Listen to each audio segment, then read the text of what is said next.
Japan एक ऐसा नाम जिसे सुनकर दिमाग में सबसे पहली चीज ये आती है कि एक ऐसा देश जो टेक्नोलॉजी के मामले में बहुत ही ज्यादा आगे है। पर क्यों? आज मैं आपको कुछ ऐसी चीजें दिखाने जा रहा हूं जिसे देखकर आपको वाकई लगेगा जापान 2050 में जी रहा है। हम सब ने वॉश बेसिन में हाथ तो धोया ही होगा, पर जापान में आप वॉश बेसिन से हाथ धोने के साथ साथ अपना फोन भी सैनिटाइज कर सकते हो।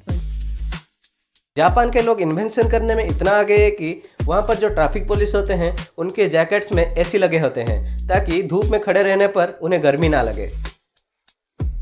मोस्टली जब हम कंप्यूटर चलाते हैं तब हम रेक्टेंगुलर कीबोर्ड का इस्तेमाल करते हैं, वहीं जापान के लोग सर्कुलर कीबोर्ड का इस्तेमाल करते हैं।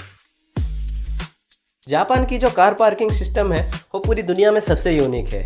वहाँ पर कार पार्किंग एलिवेटर लगे होते हैं ताकि आप एक कार की जगह पर 10 कारें पार्क कर सकते हो। आमतौर पर जो वेंडिंग मशीन्स होते हैं वहाँ से हम या तो सॉफ्ट ड्रिंक्स या फिर चॉकलेट्स खरीदते हैं, लेकिन जापान में आप वेंडिंग मशीन से पिज्ज़ा, बर्गर और भी बहुत सारी चीज़ें खरीद सकते हो। किटकैट चॉकलेट तो हम सब ने खाया होगा, पर क्या आपको पता है जापान में किटकैट चॉकलेट्स के 300 से भी ज़्यादा वैरायटी मिलती है।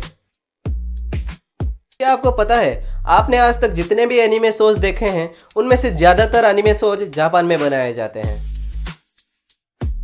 बारिश में जब हम अम्ब्रेला कैरी करते हैं तो उसे सुखाने के लिए हमें बड़ी दिक्कत होती है। वहीं पर जापान में अम्ब्रेला सुखाने के लिए भी मशीनें लगी होती हैं। वहाँ पर सिर्फ अपने अम्ब्रेला को डालना है और वो ऑटोमेटिकली सूख कर बाहर आ जाएगी। हम जब भी किसी रेस्टोरेंट में खाना खाने जाते हैं तब हमें खाना ऑर्डर करने के लिए मेन्यू कार्ड दिया जाता है, लेकिन जापान में मोम से बने हुए खाने को दुकान के बाहर रखा जाता है ताकि ज़्यादा से ज़्यादा कस्टमर आ सके। कारपेंटर्स जब भी लकड़ी से कोई चीज़ बनाते हैं तो उसमें ग्लू और कील का इस्तेमाल तो करते ही हैं, पर जापान में कारपेंटर्स लकड़ी में ढेर सारे खांचे बनाते हैं, फिर एक लकड़ी को दूसरे में फिट कर देते हैं। इस टेक्निक का फ़ायदा ये होता है कि जब भी कोई पार्ट खराब हो जाता है तो उसे आसानी से रिप्लेस किया जा सकता है। जापान में इस टेक्निक को सोशिमोनो कहा जाता है। जापान में लोग पेड़ों से लकड़ी निकालने के लिए दाइसुगी नाम के टेक्निक का इस्तेमाल करते हैं। इसमें वो पेड़ों के ब्रांचेस को इस तरह से काटते हैं कि वो एकदम स्ट्रेट ग्रो कर सके। बाद में उस ऊपर वाले पार्ट को काट कर निकाल लिया जाता है और नीचे का जो पेड़ है वो एकदम सुरक्षित रहता है।